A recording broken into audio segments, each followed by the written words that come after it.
Hello and welcome to Bennett's Bike Social. My name is Simon, this man is Chad, and today we're riding Kawasaki Z900RS and Yamaha's XSR900.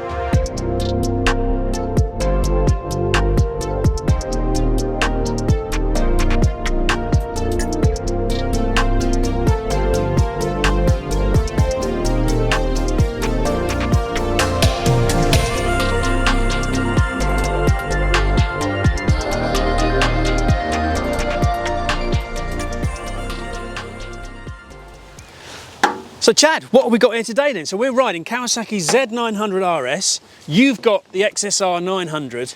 Yeah? Yeah, so I'm taking the bike that's come from the 70s. I'm not saying anything about your age. And you're taking the bike that comes from the 80s/90s. end of the 80s into the 90s. Yeah, which is more my era. So what have we got? So these are basically two retro roadsters, Yeah. effectively, but they're coming at retro roadstering from a totally different angle. Yeah. So this is coming from, I mean, you know, it's got the fake air cooling fins. Yeah. It's the inline four. Yep. It's got the whole kind of Z1 vibe going back to the 70s. It was trying to with and that big comfy seat with the ribs on it. big flat seat, the coach lines on the tank, big sort of embossed, you know, the big logo. But it looks the part. I mean, it looks great. And in the different colours that Kawasaki do as well. You know, from a distance, I always go, do you know what? You have to do a double take. Yeah. Yeah. That looks the part. Yeah, it does look good. And then what have we got over here then? And then the Yamaha, it's, as I say, it's a 80s/90s throwback, but it's obviously that from more of a modern era. So you got the familiar chassis, you got this big flat tank, which I remember because I had like FZ6, FZR1000s and all those bikes. So when you're on it, you remember you've got that big flat tank. But it's doing a kind of, it's doing a slightly more sort of modern take on it, isn't it? Because this is just trying to be old-fashioned in its looks. That's got like the headlamps kind of different, you know, it's got the upside-down forks. It's kind of, I don't know, there's something more modern about it. That's like Patch's denim jeans 70s, and this is like ski jackets 80s and Bros. Yeah. You know, it's like, it's two different eras, but both manufacturers have clearly seen a target and gone, right, loads of people want this, remember this great era of 70s bikes. Yeah. And there's loads of riders that remember TZR 250s, FZR 400s, and etc. and remember this era. In terms of raw engine performance though, there's not that much between them. So this is like, what, 948cc, I think? That's like, 900's 890 something, isn't it? 3-cylinder. Yeah, it's the 3-cylinder. This is an inline 4. Yeah. That's making like 117 brake, I think, and this is making about 109. So they're kind of roughly the same sort of performance. Yeah. The big change between the two is the tech. Yeah. You know, you're quite basic, but I assume that people who are going for a 70s throwback will want that. So this has got no cruise control, it's got no quick shifter, it's got no, it's got a little bit of basic traction control, but it hasn't got like the 6-axis IMU. No. This thing is pretty much R1 spec, isn't it? This has got everything, all bells, all whistles, everything thrown at it. Cruise, quick shifter. Cruise control, quick shifter, up and down, cornering ABS. It's got the menu scroll button that we're familiar with the R1 and other Yamaha models. The only little negative is the dash is quite small. Yeah. You know, we're so used to this kind of big, massive dash that the dash is quite small and it's a bit difficult to navigate. Okay, well, it's got twin dials. Remember them? Twin dials. Has it got a fuel tap? I don't think it has, no. It needs or maybe one. HT leads that glow up. Yeah. Right, excellent. So that's basically what they are. Should we go for a ride? Yeah. Let's go for a zim around and then come back and have a chat and see what we found out. Cool. Nice one.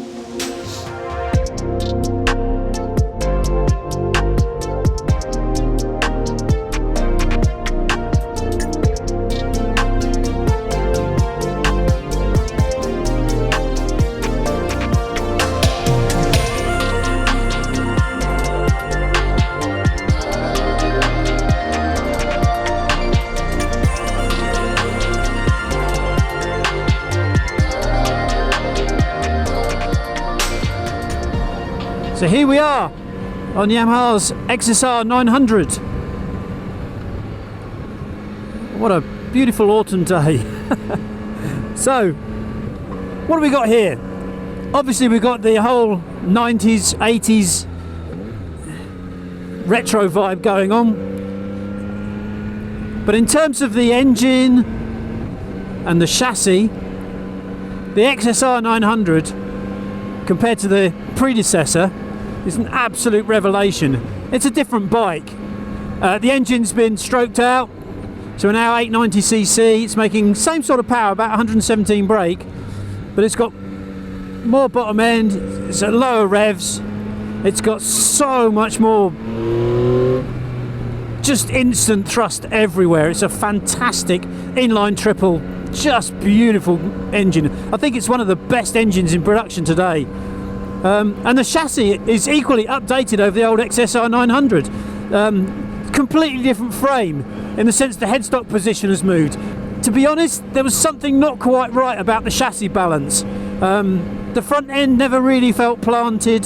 The handling dynamic was always a little bit odd, and I kind of get the feeling it was compromised almost by the styling and the look of the bike. The new XSR, and indeed the new MT-09, and indeed the new Tracer, all of which kind of share the same essential platform, frame and engine, sort of has a dynamic and handles the way it should. It's incredibly agile, and yet it's stable. I mean, this thing is so easy to steer, it's so easy to throw around. It's quite light as well. I think it's 193 kilos wet, which just makes this bike so nimble and so agile, and really neutral steering. Oh, hello chap, you all right there? Yeah. And I'll show you what I mean in a second. I mean, the way it just tracks around the corners. Great suspension as well. Here we go. I mean, you've got to be really careful not to get carried away. Just a hint of throttle and the thing's gone. And what else have we got? Well, obviously we've got a whole suite of electronics. So this is R1 electronics effectively, I believe, with a 6-axis IMU, which again on this level of bike is pretty well spec'd. We're talking about cruise control, we're talking about cornering ABS, talking about up and down quick shifter, and the quick shifter, Yamaha's quick shifter is, I mean, listen to it, it's beautiful, what a thing to use. So yeah, the full works with the electronics as well. And then really you get down to things like the ergonomics. Well, it's a roadster. It's actually pretty canted forward. You can see this is quite an aggressive kind of riding position. So it's, you know, it's still easy to ride. It's not exactly a sports bike. There's no wrist ache going on, no pressure through the wrists. But you're leaning into the wind, which makes the bike much more viable for long distances at relatively high speeds.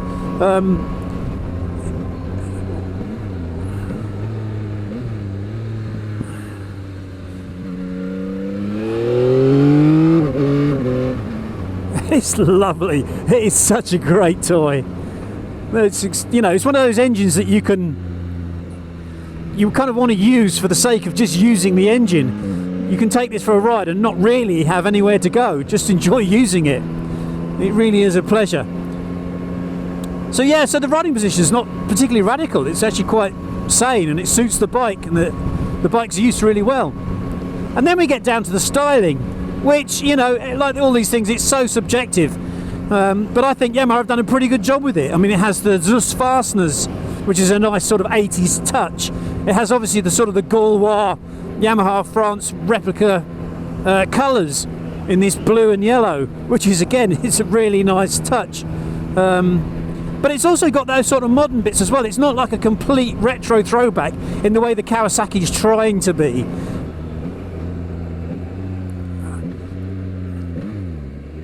Such a good vibe from this thing. I'll tell you what, actually, let's spin round and go back up that road again. Let's just go down here and then have a quick turn around. There we go, chaps. Excuse me, I'll squeeze in behind you. Look at the turning circle on this. It's just insane. It's so agile.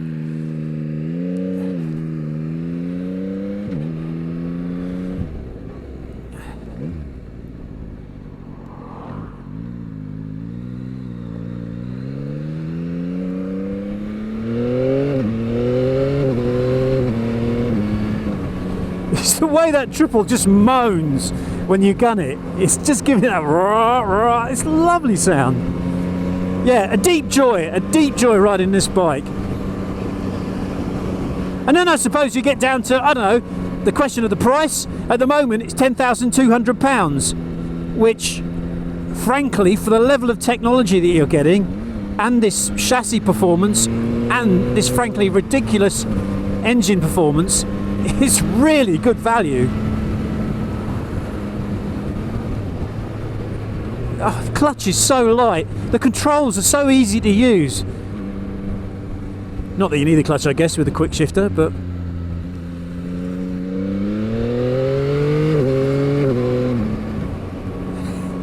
it's just, it makes riding such good fun. It's a classic Yamaha in that sense. It's got that kind of instant bonhomie, that kind of slightly naughty, crazy, zany, misbehaving. You know, it's what motorbikes should be. It's just, you know, the potential to be really rude if you want to be. Absolutely top marks. Top marks. I'll definitely find space for one of these in the garage.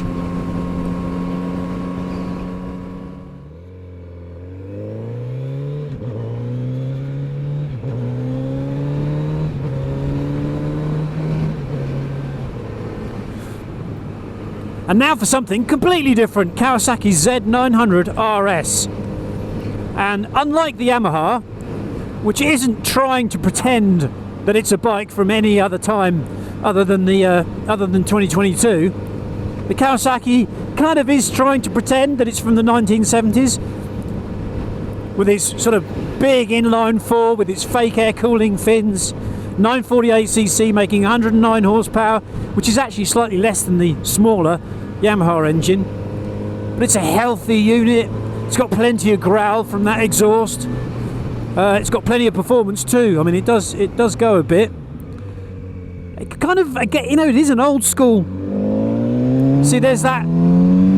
It has to draw a breath before it starts to fly. The Yamaha's instantly responsive. This thing,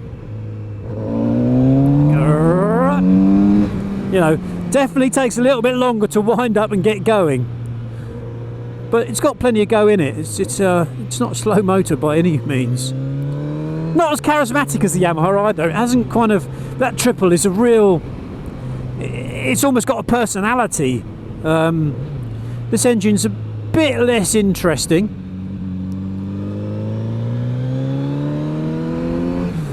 And then its chassis, the way it handles, it's a little bit heavier than the Yamaha. It's 215 kilos.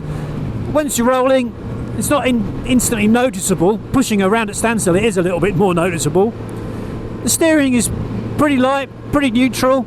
The suspension, you can feel the bumps in the road a bit more, and they do have a bit more of an effect over the sort of the road holding of the bike.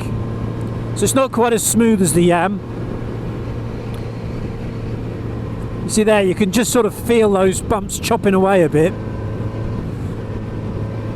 And it hasn't got, it sits a bit sort of lower at the back. It hasn't quite got the Yamaha's aggression. It's a bit more sort of, again, old school, sit in. The bars are quite high, it comes back at you. Actually, at speed, it's not quite as comfortable as the Yam, because the Yam has that, you know, you're sort of balanced into the wind. The Kawasaki, you just get this wind blast full on your chest, which again is very old school. It's part of the sort of the retro vibe of the thing. But yeah, it does make it a little bit harder work at your 80 miles an hour or so. Well, what else have we got? Yeah, the other thing, I suppose, you know, it's got the twin dials, which again is, you know, it'd look crazy if it had a TFT dash. And the chrome touches, it's, you know, there's no chrome on the Yamaha. So yeah, definitely a different vibe and a different era. Now, there is something slightly, to me, fake is the wrong word, but the Yamaha has an honesty. It's a bike from 2022 that has some styling touches that kind of say, hey, do you remember this stuff? It was really cool. Look, Zus fasteners, you know, they're really trick, aren't they? And so it's not trying to be a Yamaha from any other time. The Kawasaki is kind of trying to be a bike from the, I don't know, the late 70s, which is fine, except that there's a hint to me of not laziness and not complacency, but you know what I mean. It's like the quick shifter. Why hasn't it got a quick shifter? It could easily have a quick shifter. It should have a quick shifter because it makes riding a bike so much more of a pleasant experience. And you could say, well, it's a retro. Why does it doesn't need a quick shifter? Yeah, but it's not going to spoil the look of the thing, is it? Just makes the thing nicer to use. So I don't know, you know, it's kind of you pay your money and you want that sort of retro ethic, then that's what you're going to get. The only other sort of problem with it, I suppose, is the price. Now, this bike, a 2022 model, is 11,529. For 2023, I think they're going up to about 11,700, which is quite a lot more than the Yamaha.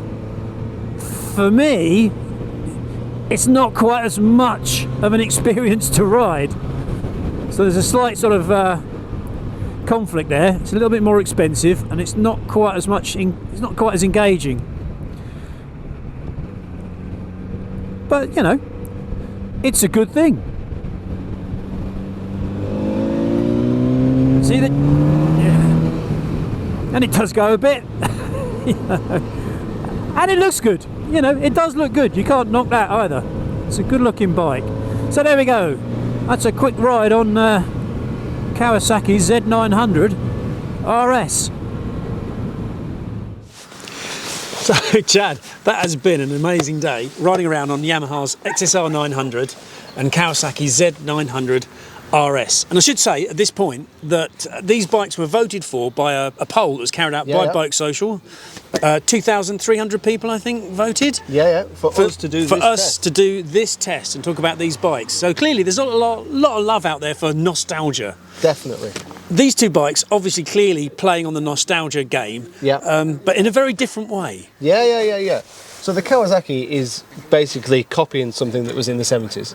So if you get a poster bike from the 70s, you put that alongside it, the two match. Yeah. Where the Yamaha, there was not a naked XSR900 unless you may have dropped one at Donington Park. Funny chance, was that you? Yeah, I might have done that. So you had one of these? I had a naked, Street Fighter bike. But interestingly, what Yamaha are doing, they're saying, look, this is what we kind of did back then. This is, you know, it might look a bit like a TZR250, it might look like an XSR400 or an XSR1000. Yeah. They're not actually saying it looks like a model. Exactly. Where the Kawasaki's going, this is a big muscle bike from the 70s, and this is a copy of that big muscle bike from the 70s. Yeah, the Yamaha has touches that kind of remind you of certain things back in the day. Oh, definitely. But it's the flat tank, everything. It just rekindles like memories. Yeah. But it's on a 2022 platform, if you like. Yeah, okay. So should we sort of, so there are two quite distinct versions of nostalgia, which is fine. If people want one, they can choose one, and they've got the other. But let's talk about the differences specifically in terms of things like the engine and performance and the engine character. Well, for me, the Yamaha, the triple, it's got torque, it's got over rev, it sounds great. The quick shifter, the auto blipper, it's excitement. It is complete, thrilling, exciting, and on the road, if you lost 8 horsepower off this bike or you added another 15, it wouldn't matter. No. It just feels like it has enough to do everything. It's a classic Yamaha in that sense, because Yamaha have this reputation in my head of occasionally making kind of naughty bikes that are actually a bit kind of mischievous and fun. It's just got, it's so thrilling to ride. It is. It's really entertaining. It's entertaining, it sounds good, but on the flip side, it's not so much that it's scary. No. You know, it's not like MT10 or R1. I was wondering you were going to say that. It's not like, holy Jesus, this is getting away from me. Yeah. This is, I've been riding a bike for a year or two. Yep. And you're going to be fine with that. Yeah, it's perfectly in hand. I love the sound of the engine as well when you just wind the throttle on and the thing just, it's got like this hollow roar, this howl, it's going, whoa, it's like, it's kind of standard. It's a bit orgasmic, do you know what I mean? It's kind of like, it's completely stock. Yeah. And you're a fan. Yeah. Like sometimes you ride a bike and you go, oh, that needs a pipe. Yeah, it feels like it's got a cork in it. That doesn't. That is like uncapped. And what's the Z like on the engine then? The Kawasaki's, it's definitely got torque. Yeah. It's definitely got grunt. Yeah. Sounds good. Yeah, it does, yeah. You know, in that kind of like, whoop. You remember like the old, because you're old like me, remember the old like Harris pipes? Yeah. You know that old, whoop. It has got that, you're right, yeah. You know, it reminds me, and I think that's fitting with the 70s kind of muscle bike thing. Yeah. But it's a lot more relaxed, a lot lazier. It's got, for me, it's got that kind of typical Kawasaki power curve where it just sort of, you open the throttle and it just goes, it kind of rushes to meet you. Whereas you open the throttle on that and it's there with you. Yeah. That you open it and it goes, you know, it's kind of. That is a really good metaphor. Yeah. It's kind of that one wants to run and this one gradually gallops towards getting up to pace. Yeah, that is very good. Chase it all the time. quick enough. Yeah. They've got some go in them. They will fly. I mean, you know, which one would you prefer on engine character? Clearly, I guess the triple. Yeah, I would prefer the engine character on the triple. Yeah. Just because probably sportier, more aggressive, fun, enjoyable to ride. Yeah. What about the chassis? The way they handle and the steering dynamic and the ride quality? I mean, that engine kind of transfers over to the handling because the Kawasaki is pretty hard to fault at a moderate to brisk pace. Yeah. It's nice and soft, it's plush, it rolls into corner. It's pretty faultless. It's only when you ask and you go to the parameters of what that chassis can do is when then it can't answer the questions that you... So you go into the corner and it starts to wallow a bit and you're like, ooh, and it just all gets a little bit vague. Where the Yamaha feels really sporty, really taut. Yeah. Like we could ride up the road to Cadwell and you wouldn't change anything really on that. Where the Kawasaki, I think by the end of the first session you'd be like, oh yeah, we've got issues here. We've got issues. The first thing I want to change on the Kawasaki is the tyres. Yeah. And then the second thing, I'd want to fiddle with the suspension and get that set up a bit better. Whereas that, you just think, you know, it just feels great the way it is. But with the Kawasaki, I had one. And I put K-Tech fork internals, K-Tech shock, transformed the bike. Off you go. And I did numerous track days on it. Loved it. Yeah. Okay. I think in terms of ride quality, I think the Yamaha is a little bit smoother. I think it's just got a bit more. The road holding isn't affected by the suspension quite as much. Yeah. But I think in the Kawasaki's defence, that is comfier. It's softer, it's plusher, it's comfier. It is. The seat is softer. Yeah. I'd rather be a pillion on the Kawasaki than the Yamaha. Any day. Yeah, I know what you mean actually, because I heard you mention that you said to me that you thought the Kawasaki was more comfy, and I was sort of thinking about general riding position. But then when I got off the Kawasaki and got on the seat, it's the seat. That is pretty hard, isn't it? Yeah. And I think larger riders and taller riders are going to prefer the Kawasaki. That feels... It's got more space to it. Yeah. And if you put a pillion on, you've got that room. Definitely. Where if you put a pillion on that, they're going to be holding onto your neck. But in terms of riding position, I thought the Yamaha's a bit more kind of. You're a little bit more canted forward. It's not wrist heavy, but you lean into it a little bit more. No, it's not an R1 that's had its bodywork removed. No. It's not radical in any way. No. But okay. But like if we had to ride for another 2 hours, you know, the sun's going down, I might actually prefer the Z. Yeah. Just the smoothness and the plushness and the comfort. In this temperature, I prefer the Z because you can feel the heat coming off the engine a bit better. Can't you? It's like you can hug it. It is a bit fresh. Yeah. Okay, so that's that handling dynamic. I mean, to be fair, if they kind of suit each other, if the Kawasaki had the Yamaha's kind of edginess in terms of its chassis, it wouldn't suit it at all. So it actually is quite well suited to the to the bike. Okay, so engine handling. Let's talk about technology and extras and fiddly bits and. Yeah, the Kawasaki is just. I mean, it matches about. I mean, when you switch it on, you got the analog clocks that roll forward and roll back. Yeah. You got the very simple way of switching off the traction control, which is dead easy. Yeah. It is very old school. Yeah. And the Yamaha is just riddled with rider aids, which some people will love, some people will hate. But it only press 2 buttons and the traction control is removed. Yeah. So it doesn't hinder. No, it doesn't get in the way at all. And it has got rider aids that you can't really complain about, like the quick shifter. Yeah. Which I think is amazing on this thing. Just incredible. It is. Considering this is a middleweight naked bike, it feels like a 20 grand superbike. It does, doesn't it? Yeah. In terms of quick shifter. Yeah, and it's got cruise control. And then when you get on the Kawasaki, you're just like... It's Billy Bob basic, isn't it? I know. There's nothing going on. How spoilt are we? That we can't operate a clutch. Yeah. But it does feel like... bah. It does, yeah. You're like... When was it the last time? And you see, that sort of thing annoys me a little bit because it wouldn't hurt the Kawasaki's looks and its ethos of being a classic sort of retro style bike if with a quick shifter. No. No. Okay. But it's the little touches as well on the Yamaha that I really like the fold down pegs. Yeah. The little Zeus fasteners. Yeah. This is great, isn't it? Yeah. And it's not a functional thing, it's just a pure nod. That's all it is saying, do you remember them? They were great, weren't they? RC30s. And the way when you sit on it, the tank is completely flat. Yeah. It looks like a massive, big steel tank that you used to have. Let's talk about the finish, because the Kawasaki is all about looks. Yeah. But in terms of finish, I sound like I'm an advocate for the Yamaha, but it does, to me, it's like the Yamaha has kind of got nicer touches, it's better quality bits. Am I being unfair, or? Well, I really like the paintwork and the looks of the Kawasaki. The paint is great. The paint is beautiful. Yeah, especially in the sunlight, it really pings. What lets the Yamaha down for me, which is very critical, okay, is the clocks are quite small. Yeah. and the little thumb wheel that you have on the R1 and the R6, it feels too modern to be on a retro bike, and it's too fiddly. It's too fiddly. And the Kawasaki is just kind of big clocks, big chrome, big tank. When you look, it looks quality. Yeah. But if you'd have said about overall quality, and you didn't know the price, you'd guess that both were the same price, because I think they're about on par. See, I'd guess the Yamaha's more expensive because it's got more stuff. Because of the tech. Because of the tech, but also just sort of little things like this, you know, these little design touches like the backlight on pillion foot pegs and the backlight. Yeah, it looks a bit more, it's had more design put into it. The Kawasaki looks like it's kind of, yeah, we've done this before. I'm sure I've seen Zephyrs that were like that. I'm sure I've seen Zephyrs, you know, going right back to the 90s. That kind of, it hasn't really updated itself for me. But talking about prices then, okay, so XSR is £10,200 and the Z900RS, the 2022 model, is 11,529, which I think in 2023 is going up to 11,700. That is quite a big difference. That's like, what, 1,500 quid? It's a big difference. It's a big difference. And does make that a bit of a bargain. I know 10 grand is a lot of money. If I found it underneath the couch, I'd be happy. Yeah. But 10 grand for that. That's not bad, is it? That's not bad at all. That's pretty good. And so I'm guessing, which one would you ride home? It's pretty chilly now. We've got to zip off. I've got a long ride home. In terms of just a ride home, because I want a bit of comfort, I would probably take the Kawasaki. Would you really? Just for the comfort side, because I've got a long ride home. Yeah. But if I was going to have one for the next 6 months... Every time. Every time.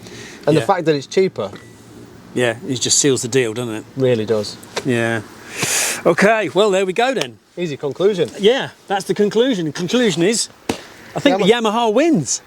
And thank you for the Bennett's readers for suggesting this test. Yeah, thank you very much indeed. So if you want to suggest, what, Panigale versus Aprilia RSV4 in Jerez? Oh, definitely, or maybe Mugello. How about Mugello, that? yeah. Yeah, that would be maybe good. GS versus KTM in Cape Town. Oh, perfect. Keep voting. We'll keep putting them up there. Keep voting and let us know what you think about what we've done in the comments below. And I think all remains for us to say is thank you very much for watching.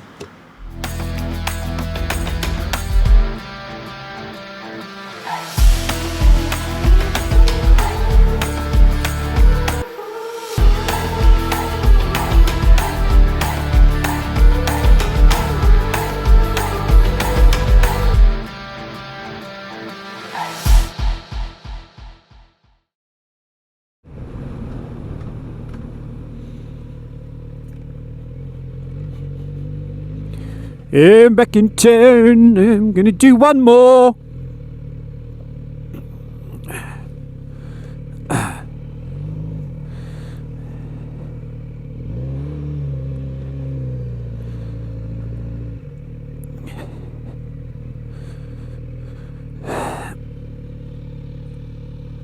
Yeah, we're all still going. Good. Got busy when we arrived, didn't it? Yeah, it has, isn't it? We all turned out to see the stars. Gutted to find me and you. I don't think so. I think they'd be impressed.